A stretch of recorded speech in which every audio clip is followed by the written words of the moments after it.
grazie per essere venuti qui stasera.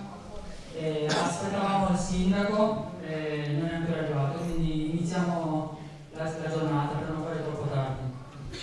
Vorrei ringraziarvi tutti quanti per lo sforzo che avete fatto per raggiungerci e siamo molto felici di vedervi tutti qui oggi. Siamo anche in diretta su Facebook, non voglio perdere molto tempo, quindi passo un attimo la parola a Totti Bianca, che è un nostro fratello Motivalve, che rappresenta il segretario generale della Gaia del Veneto. Bismillah. Assalamu alaikum wa rahmatullahi ta'ala wa barakatuhu. Diamo i benvenuti a tutti i fratelli, tanto quelli della Gaia Ansar, tanto quelli dei fratelli talibè del Veneto. Purtroppo il nostro responsabile morale, il nostro Jeurin Massaer Giane, per motivi di lavoro, per motivi di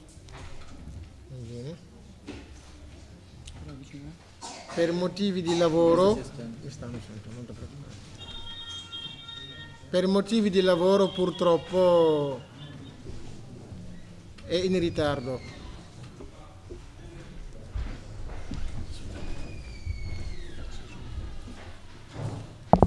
Lavoro, il nostro responsabile morale, il nostro Jeurin Massaer Giane, è in ritardo, e come segretario generale della federazione mi ha raccomandato di rappresentarlo e di dare il benvenuto, il saluto e il ringraziamento di tutti quanti. Un ringraziamento particolare ai nostri fratelli e sorelle della Daira Ansar.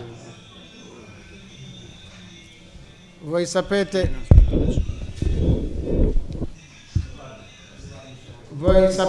che sono presenti Abdurrahman, che voi conoscete molto bene, e Fallu Galas Alba, che viene dall'Inghilterra, però c'è una presenza molto particolare. Sì, usiamo quello. Sì, per evitare di... C'è una presenza molto particolare e voglio nominare, io lo chiamo il Harif Abdullahi Fahmi, che ha voluto onorare questa Magal con la sua presenza. C'è anche Serigne Abdou Mbacké ibnu Serigne Muhammadou Murtada Mbacké. Questo è veramente una cosa che si fa molto piacere, perché vuol dire che quello che stiamo facendo è gradito di Sheikh Ahmadou Bamba, perché c'è una della sua discendenza. Prima di iniziare è doveroso di ringraziare delle persone che ci sono dati veramente da fare per il successo di questa manifestazione. Voglio citare Serigne Modou Kane, conosciuto come Mahdi, che si è impegnato molto per la sala, per le pratiche amministrative, per la pubblicità. Senza dimenticare anche Serigne Sidi Diop, che è il responsabile dei soldati di Bamba, i giovani, che sta facendo un lavoro veramente molto interessante. Vogliamo ringraziare anche tutti i presidenti dei Daira che compongono la federazione. C'è il Jeurin Pabdjouf di Vicenza, c'è il Jeurin Dambay di Padova, di Padova, e arriverà fra poco Massaer Giane.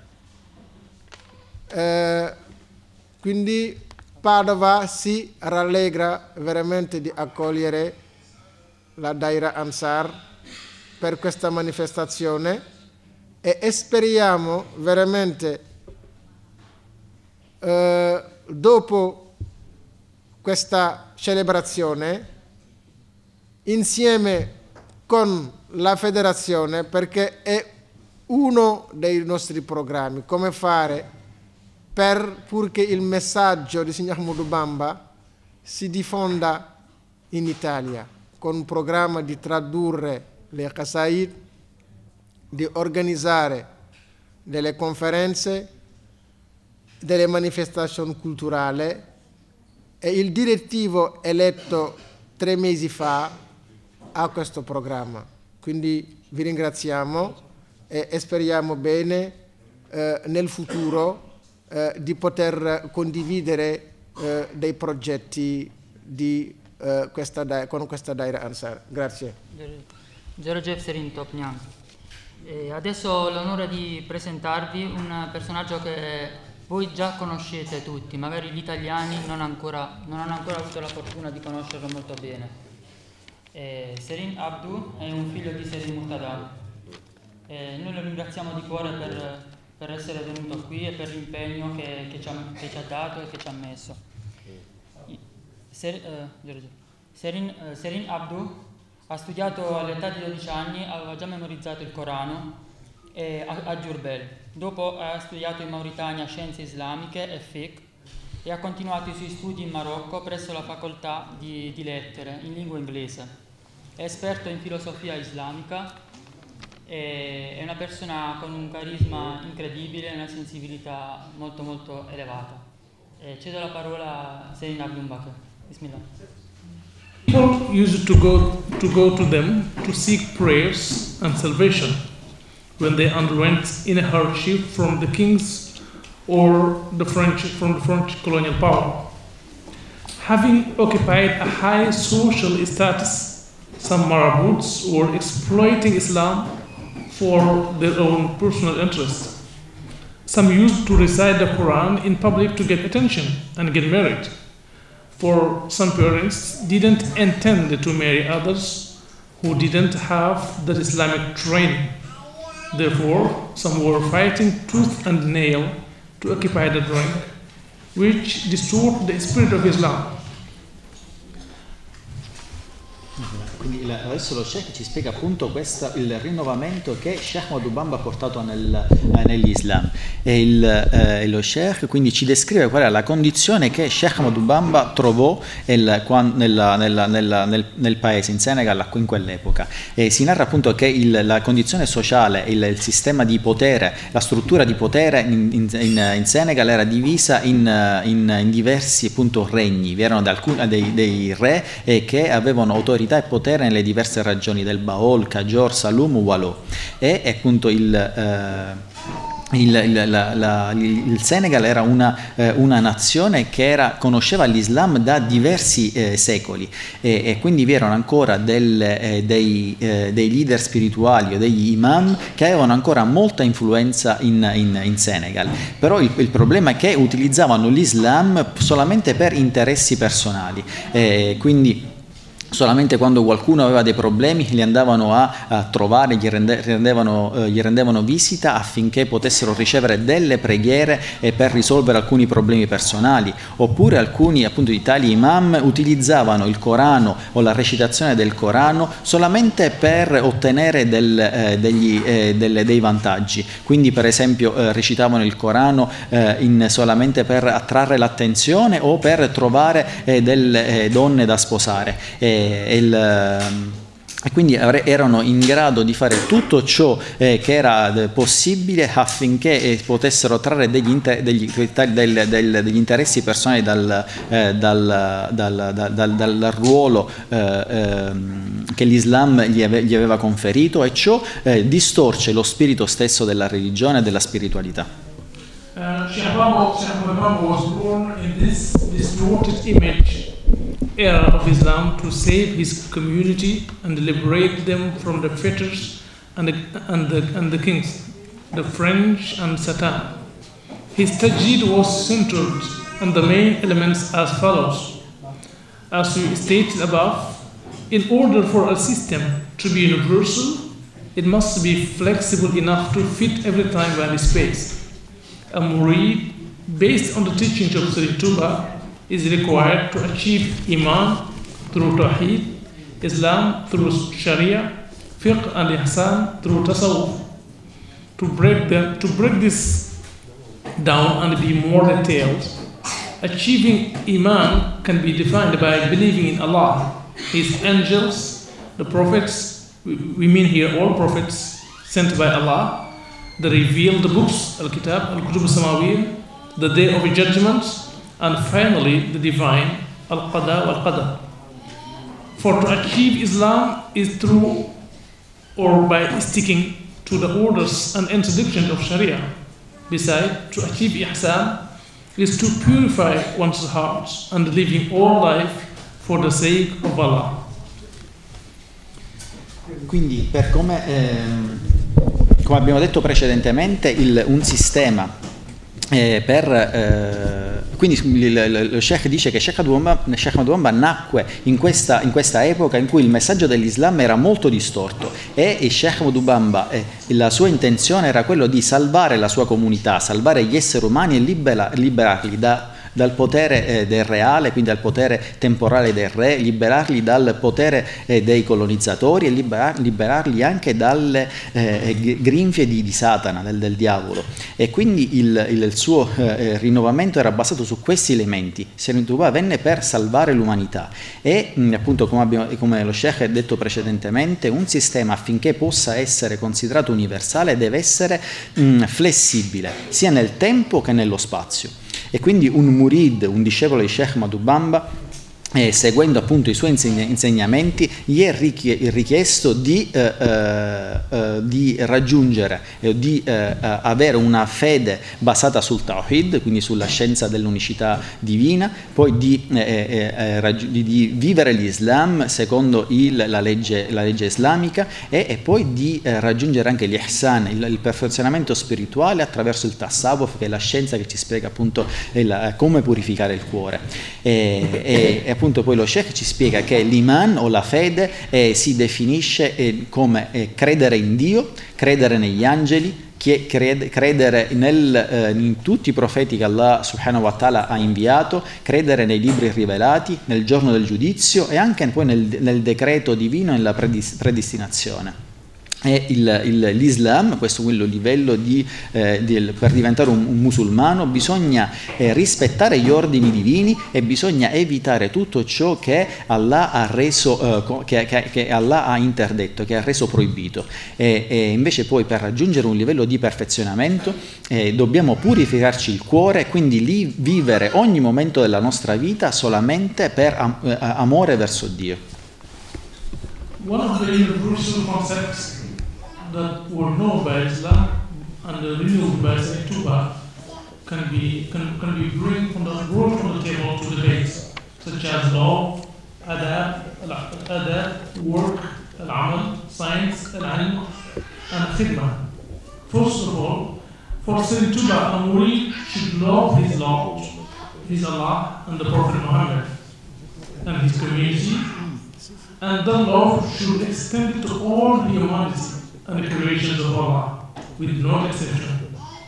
When a murid loves his or her Lord, they cannot help respecting and applying his deen. In Muqaddamat al-Khidmah, Sayyid Tuba says, a verse that can be paraphrased as this: my love to Allah prevents me from inclining to anything rather than his chosen path. نهاني حب الله نعم المهيمن عن المال عن معطي والحق حكمه. So as Muslims, our love to the Shaykh should drive us to stick to his teachings, not to be slaves of our nafs or material properties. Quindi, come abbiamo detto, il Sheikh Ahmad Bamba è un rinnovatore dell'Islam e i principi cardine in cui Sheikh Ahmad Bamba ha fondato il suo tajdid sono l'amore, l'adab, che sarebbero appunto le maniere, le buone maniere, il lavoro, la conoscenza e la khidma, il servizio per l'umanità. Sheikh Ahmad Bamba richiede a ogni suo discepolo di amare Allah, amare il suo profeta, amare la sua comunità, quindi amare tutti i musulmani, e questo amore deve poi propagarsi e deve estendersi a tutta l'umanità e a tutto ciò che Allah subhanahu wa ta'ala ha creato, senza alcuna eccezione, quindi si basa sull'amore. When a murid loves his Lord. E quindi quando un murid ama Dio, allora metterà in pratica e vivrà al massimo la religione. E in una qassida, in un poema scritto da Sheikh Ahmad Bamba chiamato Muqaddimatul Hamda, Serin Tuba scrive che l'amore che egli prova per Allah lo previene da occuparsi in azioni che possano appunto dispiacere, che possono allontanarli dal cammino retto. Quindi come murid, come discepoli di Sheikh Ahmad Bamba, il nostro amore verso lo Sheikh dovrebbe condurci a seguire fedelmente tutti i suoi insegnamenti e non essere schiavi del proprio ego o delle proprietà materiali. Adab stands for rules of conduct. The way we should behave with Allah, which is simply to give Him all our heart and soul by complying to the teaching of Islam. Treating our fellow men the way we want to be treated. As far as khidmah is concerned, is to serve Allah by serving ourselves, our community, to appease Him, to appease Allah. We serve our community to worship Allah, and worship Allah to do khidmah, to serve our community. They are inextricably interconnected. Another important element here is work. A murid should work to be financially independent to the extent that they can exercise their dignity, support their relatives for the sake of worshiping Allah. All murid behaviors and actions should be driven by the force of loving and worshiping Allah. They should not work to amass material and properties, but to be able to accomplish their mission on earth. The last but not least,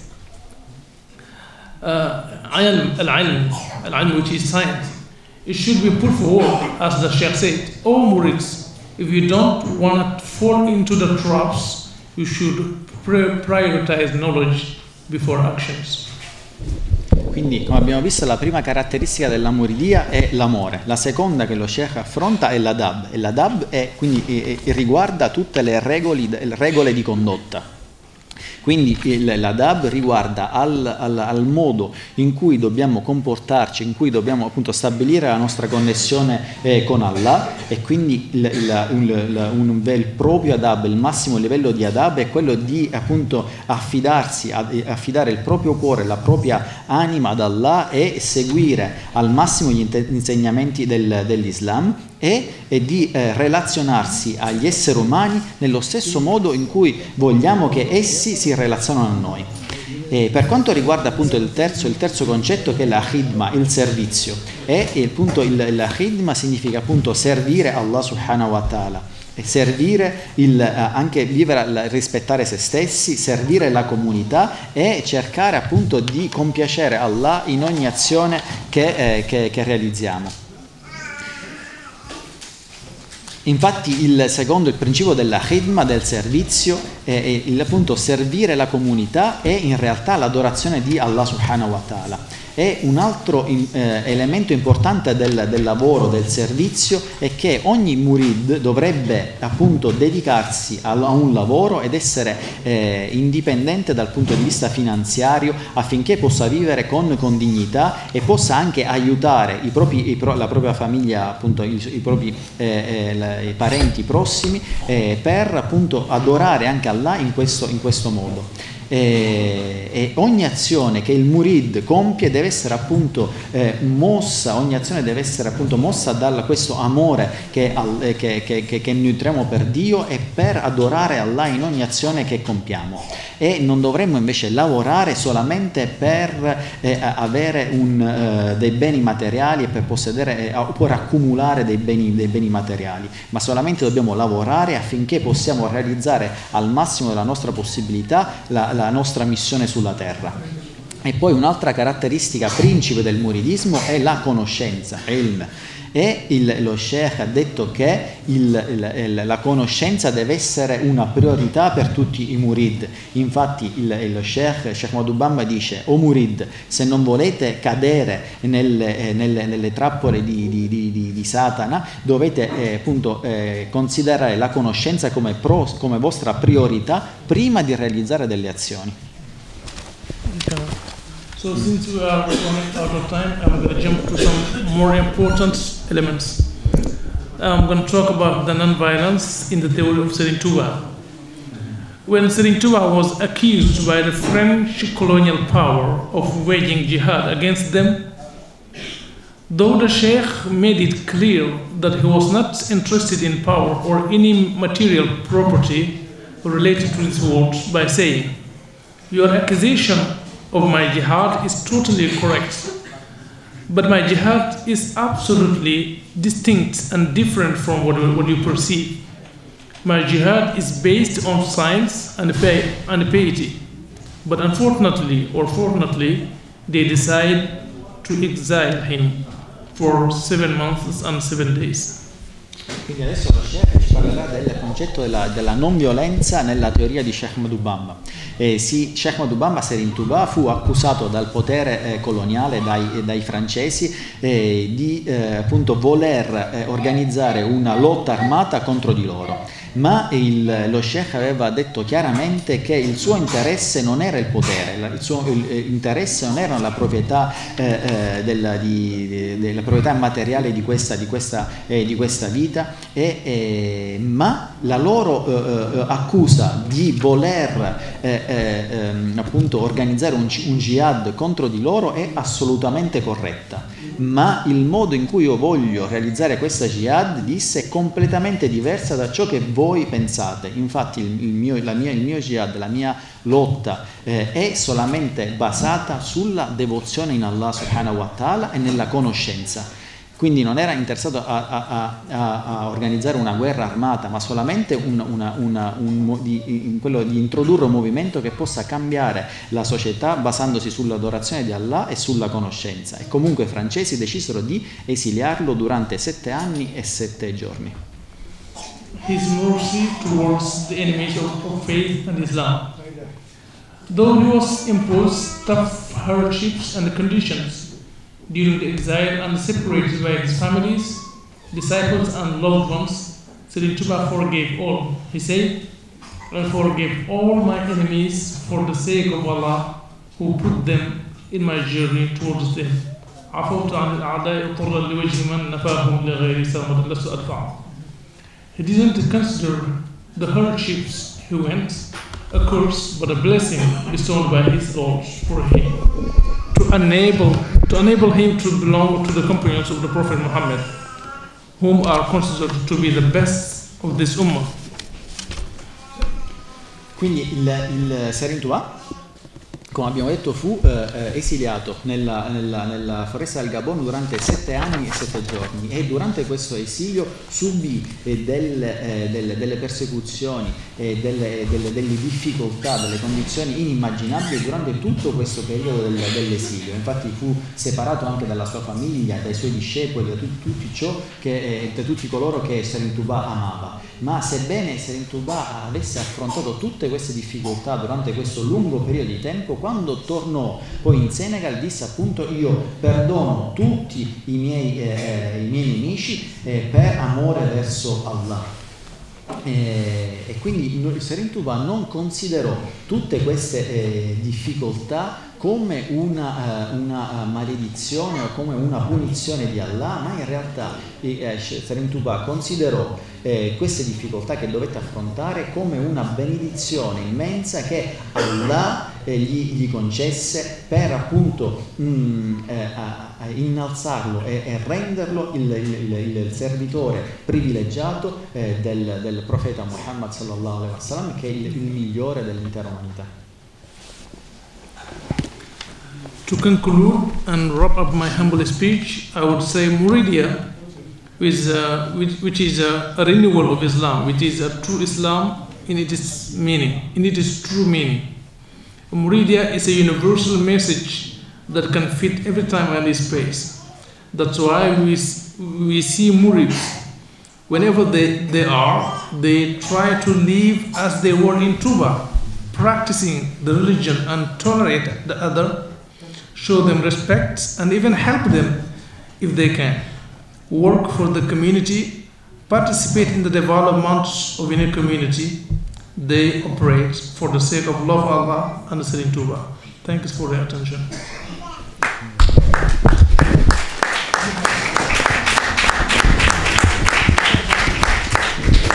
Quindi per concludere lo Sheikh dice che umilmente appunto che ha fatto questo discorso con grande umiltà e vuole appunto concludere definendo un po' altre caratteristiche della Muridia. La Muridia appunto dice che è questo rinnovamento dell'Islam, per farlo appunto tornare al fulgore dei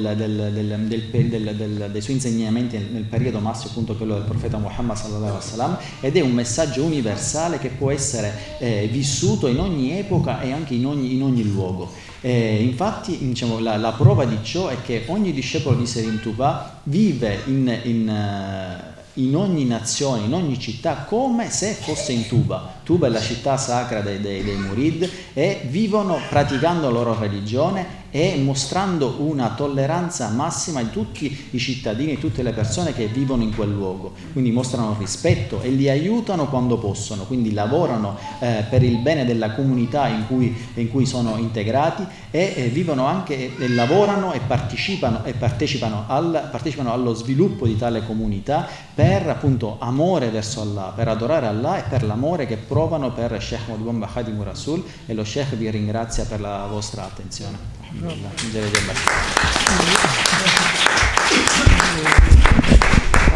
Grazie mille anche a Serin Falu. Falu è un fratello che si è unito alla Daira Ansar nel 2012, è musulmano Murid dal 2012 e ha fatto veramente un percorso incredibile, enorme.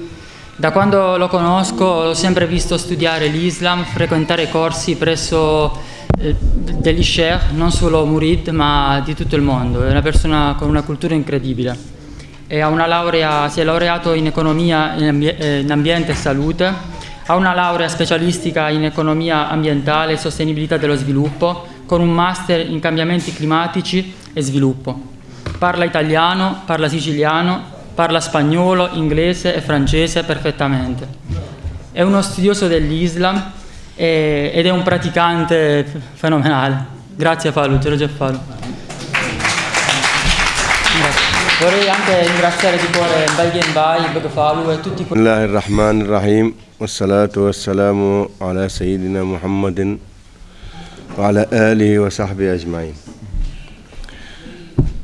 On est honoré d'être ici en Italie pour parler de l'islam, pour parler à nos frères et à nos sœurs de toute nationalité de notre religion, l'islam qui est la dernière religion, qui est l'ultime révélation pour les humains et qui est une religion universelle qui concerne le noir, le blanc, l'anglais, l'américain, le népalais, le marocain, le tunisien, le français, sans distinction de race ni de couleur. Et il est nécessaire pour nous musulmans d'être dignes de représenter cette religion. Cet ultime appel et rappel pour les humains. Quindi Sheikh Fahmy vi ringrazia e dice che è onorato di essere qui, di presenziare a questo evento, il cui scopo è quello di, appunto, di parlare dell'Islam. L'Islam è l'ultima rivelazione, la religione di Allah, e il Corano è l'ultima rivelazione che Allah ha inviato all'umanità. L'Islam quindi è una religione, l'ultima religione, ed è una religione universale che riguarda tutta l'umanità, tutti gli esseri umani in qualsiasi angolo del mondo. L'Islam rappresenta l'ultimo richiamo di Allah, di Dio, alla sua creazione, appunto, per indirizzarlo nel cammino retto. E essere musulmani significa essere degni di, appunto, vivere, di comprendere e di realizzare questo messaggio divino nella vita di tutti i giorni. Comment comprendre l'islam? Premièrement, il faut savoir faire la différence entre l'islam et les musulmans, entre le prophète Mohammed sallallahu alayhi wa sallam et ceux qui prétendent représenter l'islam aujourd'hui. Quindi il primo punto che dobbiamo affrontare è comprendere l'Islam. Per comprendere l'Islam e appunto capire il messaggio dell'Islam bisogna porre una differenza, capire che l'Islam e porre una differenza anche con i musulmani. Quindi bisogna capire chi è il profeta Muhammad sallallahu alaihi wasallam, l'esempio massimo e perfetto, e capire le differenze che si hanno con coloro che pretendono solamente di seguire il messaggio del profeta senza realmente realizzarlo. Donc la première chose à faire pour ceux qui veulent comprendre l'islam est de lire la biographie du prophète Mohammed sallallahu alaihi wasallam. Quindi, per capire l'Islam, il primo passo da compiere per coloro che vogliono realmente comprendere il messaggio dell'Islam è studiare, leggere una biografia del profeta Muhammad sallallahu alaihi wasallam. Parce que après le prophète Mohammed sallallahu alaihi wasallam, il y a un processus historique qui a fait que l'islam est ce qu'il est aujourd'hui. E quindi bisogna comprendere che dopo quindi il ritorno del profeta Muhammad sallallahu alaihi wasallam a Dio vi furono degli eventi storici che ci hanno portato alla condizione attuale in cui l'Islam si trova in questo preciso istante. Le miracle du prophète Mohammed sallallahu alaihi wasallam, parce que chaque prophète vient avec des miracles. Le miracle, il tient lieu d'un signe divin, d'un signe d'Allah, qui dit « Mon serviteur est véridique dans ce qu'il vous transmet, la preuve, voilà ce qu'il produit comme miracle. » Et le miracle est un défi pour les humains qui ne peuvent pas l'imiter ou faire pareil. Donc, il les défie dans ce qu'il excelle le mieux. Comme le prophète Mohammed sallallahu alayhi wa sallam, et son ultime miracle, c'est le Coran, le livre révélé, qui est jusqu'à aujourd'hui, depuis qu'il a été révélé jusqu'à aujourd'hui, il n'a pas subi d'altération, il n'a pas subi des modifications, il n'a pas été traduit dans d'autres langues, comme par exemple la Torah qui a été révélée à Moïse après avec les prophètes d'Israël. Aujourd'hui, on ne l'a pas dans la langue hébraïque d'origine. On l'a en latin, on l'a en grec, maintenant ils l'ont écrit en hébreu, yiddish, c'est maintenant sur les traductions latines. Les évangiles, pareil, c'est pas dans la langue de Jésus, l'araméen, c'était, maintenant on l'a dans le latin, dans le grec, français, anglais. Ils ont subi des modifications dans un processus historique. Alors que le Coran, depuis la langue du prophète Mohammed sallallahu alayhi wa sallam, la langue arabe, jusqu'à aujourd'hui, c'est le même texte. Et ça, c'est une preuve que, au moins, c'est Allah qui nous parle directement dans le Coran. Quindi lo Sheikh dice che adesso è fondamentale comprendere il concetto del miracolo, in quanto tutti i profeti inviati da Allah venivano dotati di miracoli. Il miracolo è un evento che sfida le normali regole, le leggi della fisica, le leggi della scienza, ed è il miracolo è come se Allah volesse dire: il mio inviato è veridico è sincero nel suo messaggio e in ogni sua azione, e il miracolo vuole appunto sfidare l'umanità in ciò in cui essi eccelgono al massimo, in ciò che essi eccelgono. Adesso il miracolo che il massimo che fu con cui il profeta Muhammad sallallahu alaihi wasallam fu inviato è appunto l'ultima rivelazione, che è il Corano. Il Corano rappresenta il più grande miracolo che Allah diede al profeta sallallahu alaihi wasallam, e il Corano è l'ultima rivelazione, un libro che fu rivelato in lingua araba e che per 1400 anni non ha subito alcuna modifica. Il Corano, esattamente per come fu rivelato al profeta Muhammad sallallahu alaihi wasallam, adesso noi l'abbiamo a disposizione, possiamo leggerlo esattamente per come fu rivelato al profeta sallallahu alaihi wasallam, e questo a differenza di qualsiasi altro libro o rivelazione. Infatti i libri come la Torah adesso non è più disponibile nella sua versione originale, o anche i Vangeli che furono rivelati a Gesù non sono adesso disponibili nella lingua in cui furono rivelati, ma sono disponibili solamente nelle loro traduzioni. Et c'est très important à comprendre cela pour ceux qui cherchent Dieu, pour ceux qui cherchent à connaître leur Seigneur, de savoir que leur Seigneur leur parle directement sans intermédiaire. E questo è un concetto chiave perché ogni uomo o donna che voglia intraprendere il proprio cammino verso Dio, questo è un concetto chiave perché ci fa capire che Dio parla agli esseri umani direttamente, senza alcun intermediario. Infatti il Corano è come la parola appunto di Dio, è l'ultima rivelazione. Le prophète Mohammed transmettait la parole d'Allah. Il était transmetteur, il était un envoyé. Il ne parle pas de lui-même. C'est une révélation qui lui a été dictée. Il la transmet intégralement comme elle est. Quindi il profeta Muhammad sallallahu alaihi wasallam, la sua funzione è quello di trasmettere il messaggio di Dio.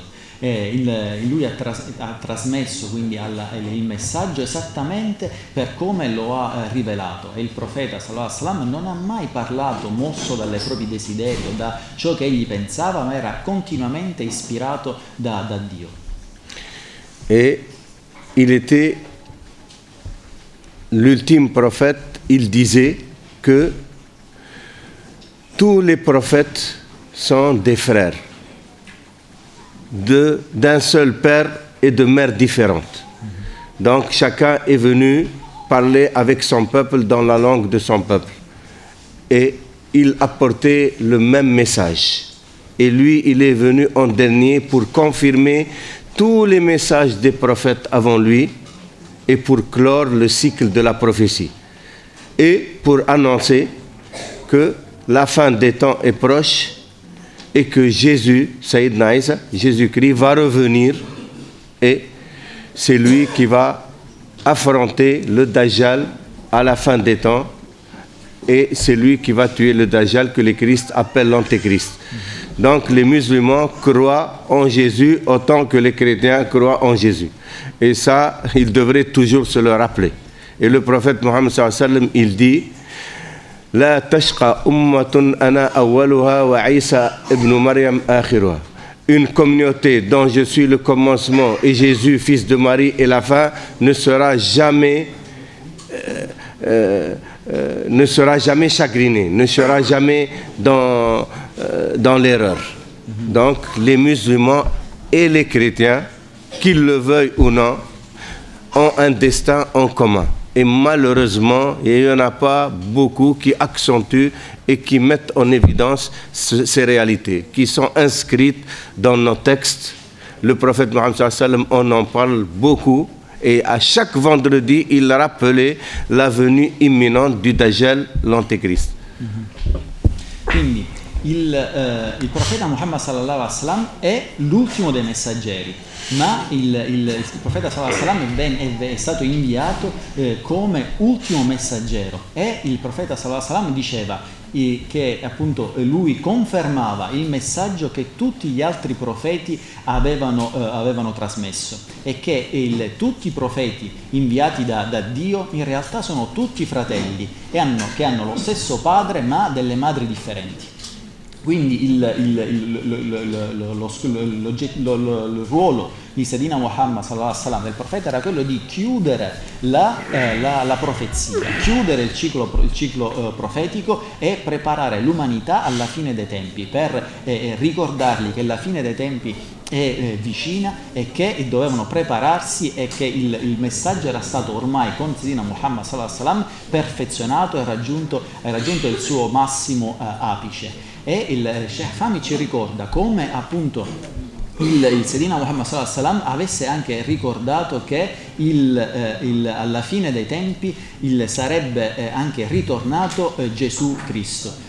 Tutti i musulmani crediamo in Gesù come profeta e come figlio di Mariama, di Maria, della Vergine Maria, e crediamo nel ritorno di Gesù come anche i cristiani. Quindi anche se molti musulmani non vogliono accettarlo, in realtà i musulmani e i cristiani abbiamo un cammino che possiamo dire uguale, nel senso che entrambi stiamo aspettando il ritorno di Gesù Cristo, e il profeta Muhammad sallallahu alaihi wasallam disse che l'Islam, il messaggio profetico che lui portava, è un messaggio perfetto che inizia con Sayyidina Muhammad e si chiuderà con Gesù. Gesù tornerà, solamente come per concludere la sua vita, e seguirà il messaggio del profeta Muhammad sallallahu alaihi wasallam. E quindi l'Islam i musulmani che seguono questo cammino non soffriranno mai, perché questo è un cammino perfetto. E il profeta Muhammad sallallahu alaihi wasallam ci ricordava come ogni venerdì ricordava ai suoi compagni come la fine del mondo fosse prossima e che sarebbe arrivato alla fine dei tempi anche l'anticristo. L'anticristo poi sarà ucciso, sarà sconfitto appunto da Gesù Cristo, e questo dovremmo ricordarcelo tutti noi, sia musulmani che anche i cristiani, e per vivere in coesione, in attesa appunto del ritorno di Gesù Cristo, che darà ad affermare la verità che Sayyidina Muhammad ha portato. Les gens comprendront ces réalités très facilement quand ils s'élèvent au-dessus de toutes les notions de racisme, de nationalisme, de géopolitique, de politique, d'intérêt personnel ou communautaire, pour comprendre le message de leur Seigneur. Le message de notre Seigneur est clair. Le prophète Mohammed sallallahu alayhi wa sallam, il dit: خير ما جئت به أنا والأنبياء من قبلي كلمة لا إله إلا الله. Le meilleur de ce que j'ai apporté, de ce que j'ai énoncé, moi et les prophètes qui m'ont précédé, c'est la parole La ilaha illallah. Il n'y a de Seigneur que Dieu. Il n'y a de Seigneur qu'Allah. Il n'y a une seule divinité, un seul, unique.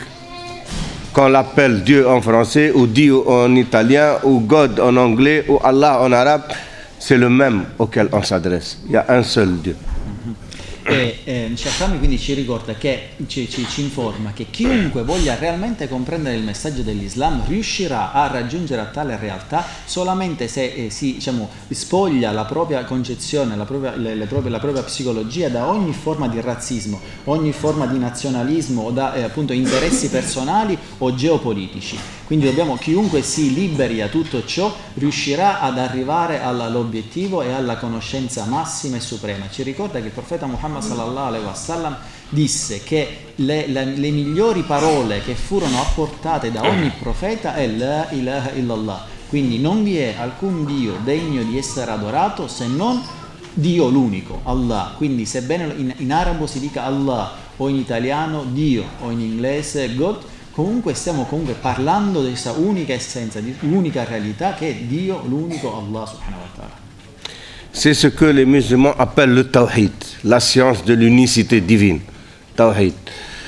Et le prophète Mohammed sallallahu alayhi wa sallam, il dit: La ya'mun ahadukum illa an yuhibba li akhihi ma yuhibba li nafsi. Personne d'entre vous ne peut se dire croyant qu'il a la foi s'il n'aime pas pour son frère ce qu'il aime pour soi-même. Son frère, ça ne veut pas dire son frère le musulman, son frère l'humain. Parce que Allah dit dans le Coran: Ya ayyuhan nas inna ja'alnakum shu'uban wa qaba'ila lita'arafu inna akramakum 'inda Allahi atqakum. Ô être humain, il dit Ya ayyuhan nas. Dit pas aux croyants ou aux musulmans. Ya ayyuhan nas, ô être humain, on vous a créé de peuples différents et de tribus différentes, d'ethnies différentes. Lita'arafu, afin que vous vous connaissez, que vous vous reconnaissez.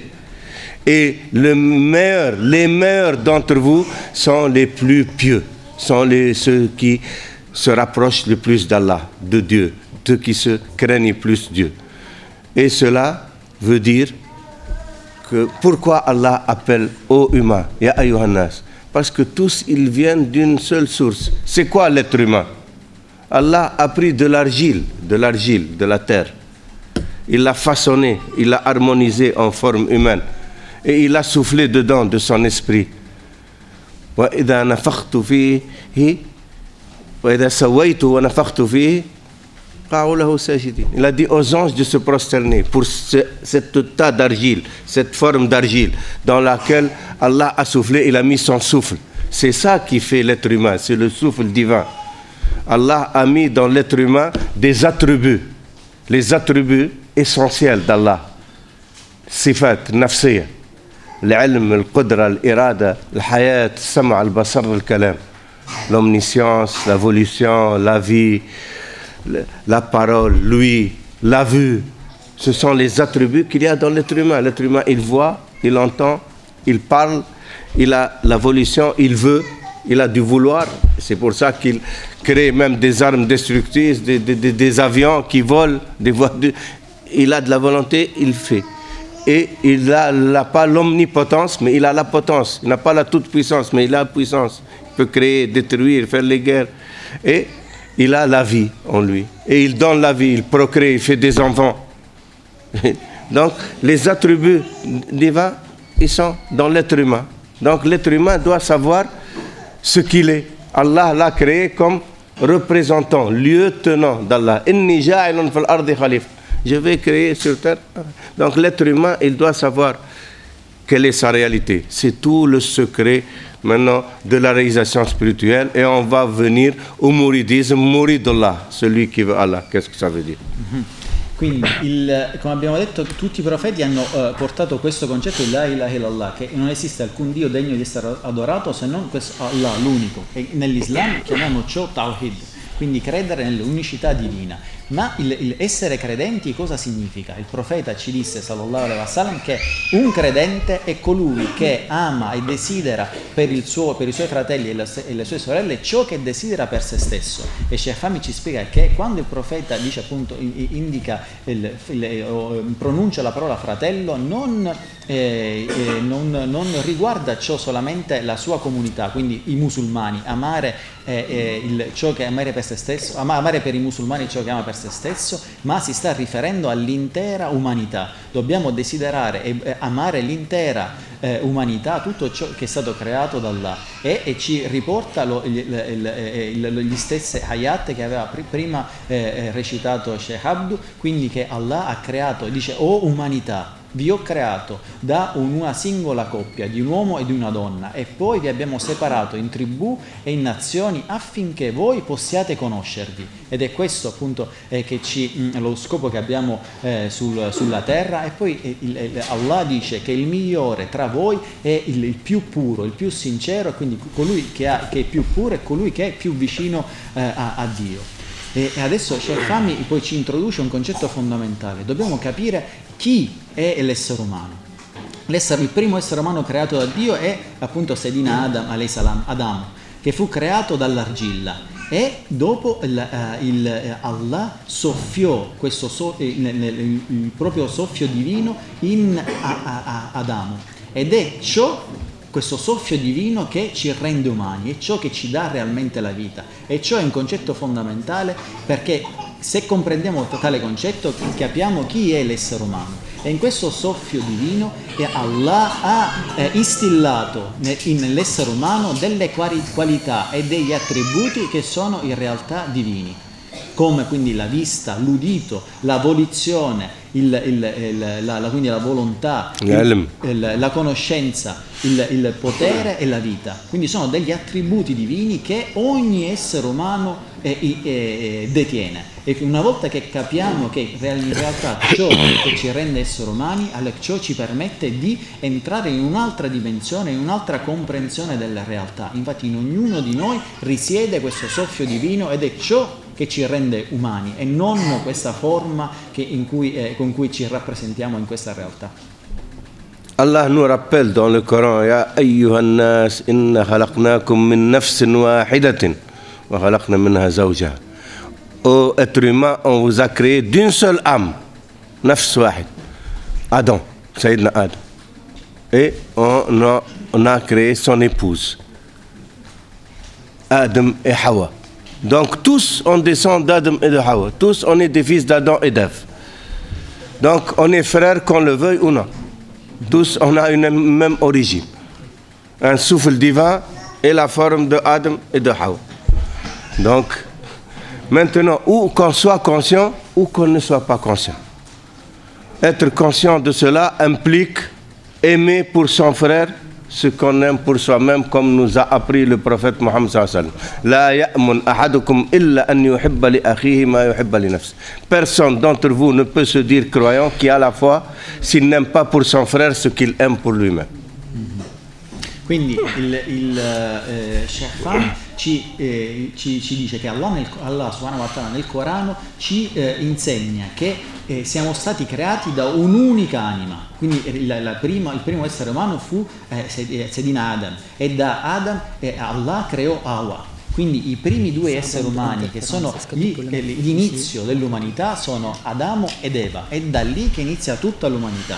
Ed è quindi, se comprendiamo ciò, capiamo che siamo tutti fratelli e sorelle, se lo vogliamo o no, o se lo conosciamo ciò o meno, ma comunque in realtà siamo tutti fratelli e sorelle, e per essere dei veri credenti dobbiamo desiderare per tutta l'umanità ciò che desideriamo per noi, e ciò è un concetto chiave che ci può fare entrare in questa nuova dimensione. Pour ça, on a commencé dès le début pour expliquer qu'il faut faire la différence entre l'islam et les musulmans. Parce qu'aujourd'hui, quelqu'un dit ça c'est très beau, mais quand il voit l'état de l'islam et des musulmans aujourd'hui, ça ne colle pas. C'est pas pareil. Il voit les États musulmans aujourd'hui dans les guerres partout, Libye, Irak, Afghanistan, Yémen, Arabie Saoudite, mais c'est quoi ça? Il faut faire la différence entre l'islam et les musulmans. Si les musulmans aujourd'hui, malheureusement, et surtout les gouvernements musulmans ne sont pas dignes de représenter l'islam, c'est tant pis pour eux. Mais le message d'Allah est toujours là. Il faut comprendre cela, c'est très important. Comme on a dit, pour comprendre l'islam, il faut lire la biographie du prophète Mohammed sallallahu alayhi wa sallam, qui nous a transmis l'islam. C'est quoi l'islam?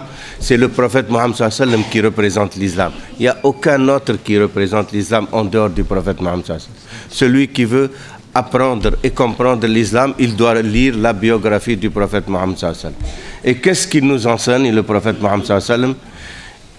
Il dit: أن يهدي الله بك رجل واحد خير لك من الدنيا وما فيها خير لك من حمر النعم. Allah guide par toi un seul être humain, c'est meilleur pour toi que de posséder toutes les richesses de la terre. Pas de convoiter, de posséder toutes les richesses de la terre. Alors que les musulmans se battent aujourd'hui pour ce bas monde. Alors que guider un seul être humain vaut mieux que de posséder toutes les richesses de la terre. Donc voilà, on voit qu'on est très loin de l'enseignement du prophète Mohammed sallallahu alayhi wa sallam. Alors que le rôle du musulman est de guider les autres. Comment guider les autres? Allah nous a appris dans le Coran: Id'u ila sabili rabbika bil hikmati wal maw'idati al hasanati wajadilhum billati ahsan. Appelle aux voies de ton Seigneur par la sagesse, le bon exemple, et ne polémique qu'avec une argumentation saine et sereine. Donc, d'abord, pour appeler les gens, il faut déjà avoir acquis un certain statut de sagesse. Sinon, on n'est pas audible. Quelqu'un ne peut pas écouter quand quelqu'un ne parle pas un langage de sagesse. Et puis, donner le bon exemple. Il doit être déjà, lui, conforme à ce qu'il prône.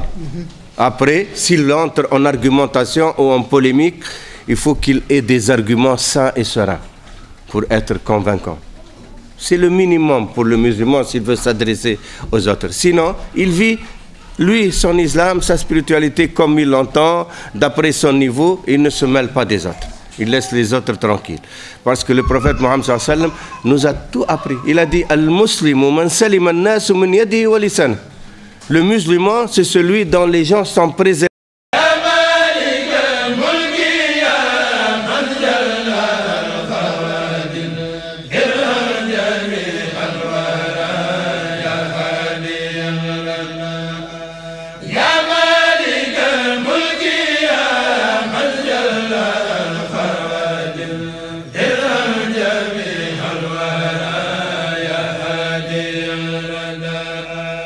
يا مالك الملك